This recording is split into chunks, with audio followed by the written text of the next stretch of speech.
and welcome, I'm your Code Machine. So a few weeks ago, Steam posted an update that scared quite a lot of indie devs, myself included. It was basically about refreshing the Steam store page, and the main issue was this one right here, so popular becoming now more popular. So being indie dev has always been very challenging, very difficult. It is an industry where something like 95% of developers fail, so you need to hold on to very strongly to the one few benefits that we do have, and indie devs did have at least two benefits. So first of all was the benefit of having a goal, the goal of 7,000 wishlists.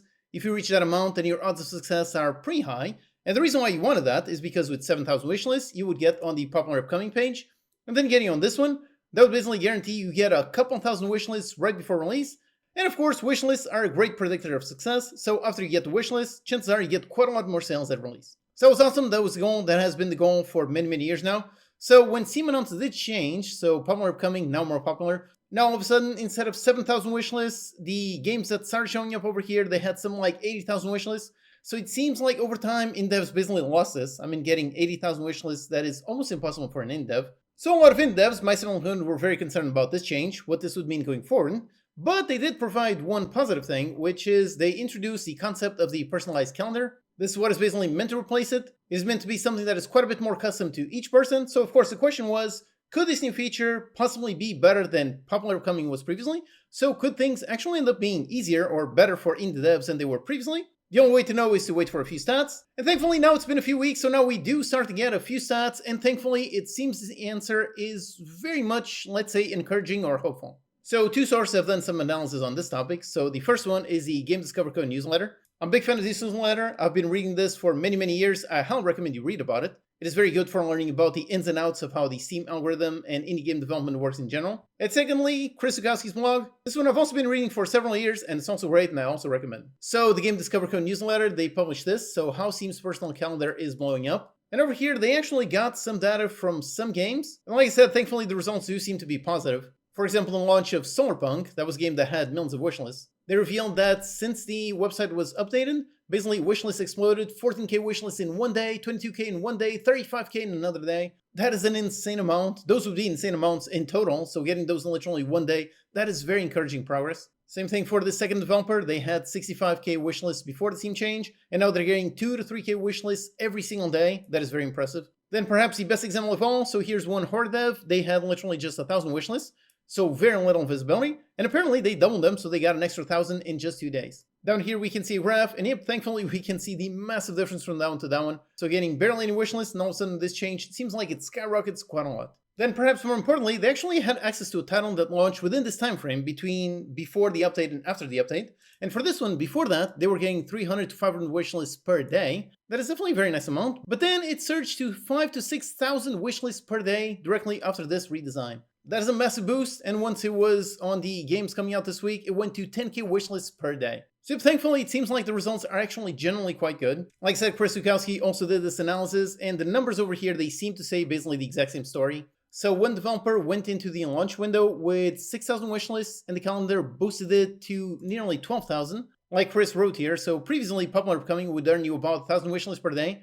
So if this one in a few days went basically up by 6,000, that seems to be very good. Here's the chart, and again, seems to be very low and then a massive spike. And yet another example of a game that actually launched in between those two updates, so it actually has data for those two. So this game right here, Arms of God, this one launched right when the personal calendar was being deployed. So meaning that they simultaneously saw traffic from popular upcoming and personal calendar. And one important part about these two types of visibility is how the red line, this one down here, that one is based on the popular upcoming, and that one abruptly stops. Just because as soon as you launch, you get off from that list. But thankfully, on the personal calendar, that is not the case. Even after you launch, you still stay on that list, I believe for about 1 month. So that means you can continue getting visibility even after launch. And over here, we can see that graph. So by default, even before launch, it was getting quite a lot more visibility. And after launch, got even more. So thankfully, it seems like the new personalized calendar, this one seems to be being basically a positive for indie devs. Now, of course, the big question is, so what if this is basically just a temporary bump? So basically players in the entirety of Steam, they are seeing, oh, that's a brand new shiny feature, let's try to interact with it, and then over time they will get bored and they will stop interacting with it. Is that what's going to happen in the future? That could be it. So technically we still need to wait a few more weeks, months until we get some more solid data for what the new meta is going to be. But thankfully, the initial results, they do seem to be very hopeful, very positive. Also, an interesting thing is over here some stats on the Game Discover Code post. Over here, talking about how the incremental wish list from the calendar is they got 1900 extra followers, but 100k extra wish lists. Now, in case you don't know, wish lists are about, let's say, 10 to 15 times followers. So if you've got almost 2,000 extra followers, you'd expect 20 to 30,000 wish lists, definitely not 100k. Now, as to what this means, it is still up for interpretation.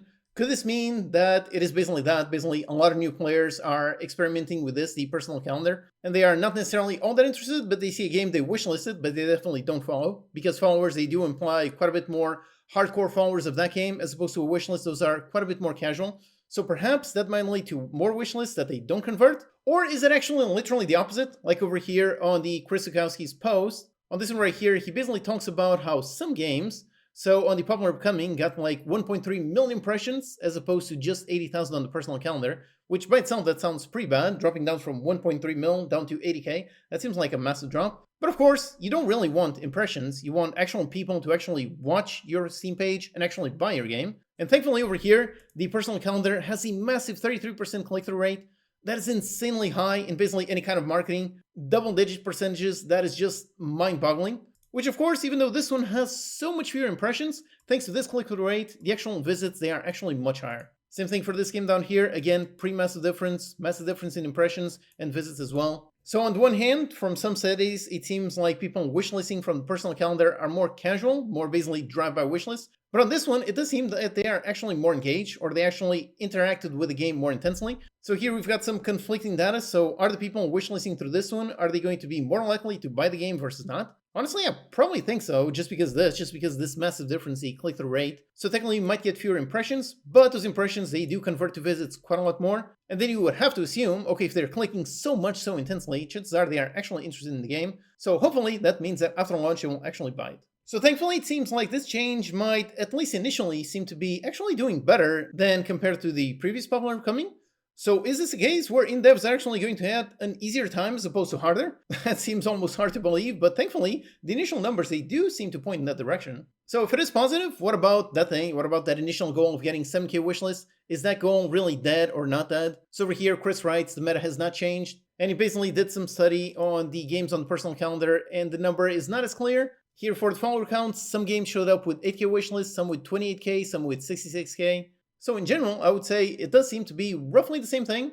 How roughly getting for about 7k wishlists, that does seem to be a good goal to aim for. Now, of course, there's never just one fixed number, and one benefit of the personalized calendar is how you actually have quite a lot more slots. You've got multiple for each release day, and then you've got obviously multiple release days. So thankfully, with more slots, that should mean that some games can actually get on there with fewer wishlists than they were on the previous iteration of the popular upcoming. So maybe some of these games, they can get on there with some like 2,000 wishlists, which I believe I've read that some games have managed to do that. The only important thing is that you are actually making a game that actually appeals to players, meaning it actually is on the genre that those players do want to play. Like for its wrote here, so you still need to get your Steam page up and early, of course. You still need to try to get as many wishlists as possible. You should still get a demo ASAP. And momentum is not more or less important nowadays. And of course, definitely don't shadow drop your game. So the old meta is very much still the current meta, which thankfully means, things might not have gotten worse. They might have actually gotten better. So again, I'm surprised basically on the positive way, because it seems like maybe this change might actually be good for indies. And Chris also wrote here, so developers are not setting their release date early enough. This has to do with how the personal calendar, you can actually see quite a lot in the future, which means games can actually show on there as long as you define your actual release date. Apparently you can see up to 2 months in advance. So if you're going to launch your game 2 months from now, it seems like the recommendation is definitely put up that official release date, put it up right now, so that players that are going through this, they can actually look in the future and they can see, okay, there's a game coming out 2 months from now, so you're basically going to get free visibility because apparently most developers are not doing that. So you can see a ton of days that don't have any games whatsoever. And chances are, even if you have just 1,000 wishlists, as long as you define your release date, chances are you might actually show up on one of these slots. But thankfully, out of this whole saga, it seems the answer, at least so far, is things are actually going to be easier for in-devs as opposed to harder. That is an awesome thing. I really hope that remains the case. Like I said, I hope this is not really just a temporary bump and then it goes way down. No, I hope this stays nice and stable so in-devs actually have an easier time, just because making games is already hard enough. So having some things that make the job easier, that is really awesome. I really hope this continues being that positive. I really recommend that you read both articles. I've linked both of them in the description. And I will actually be doing a video with Chris Zukowski next week. It's going to be a nice Q&A video. So if you have any questions, just find this post on my channel and go ahead and post your questions. Also, you can check out the free videos that I've done with him. These contain a ton of marketing knowledge. And since we saw the meta hasn't really changed too much, so all of this advice is all very practical and very useful still nowadays. And he's actually currently running a summer sale on his courses. So if you want to get all of that marketing knowledge condensed into just one single place so you can learn really quickly, if so, then check it out in the link in the description. Alright, thanks for watching, and I'll see you next time.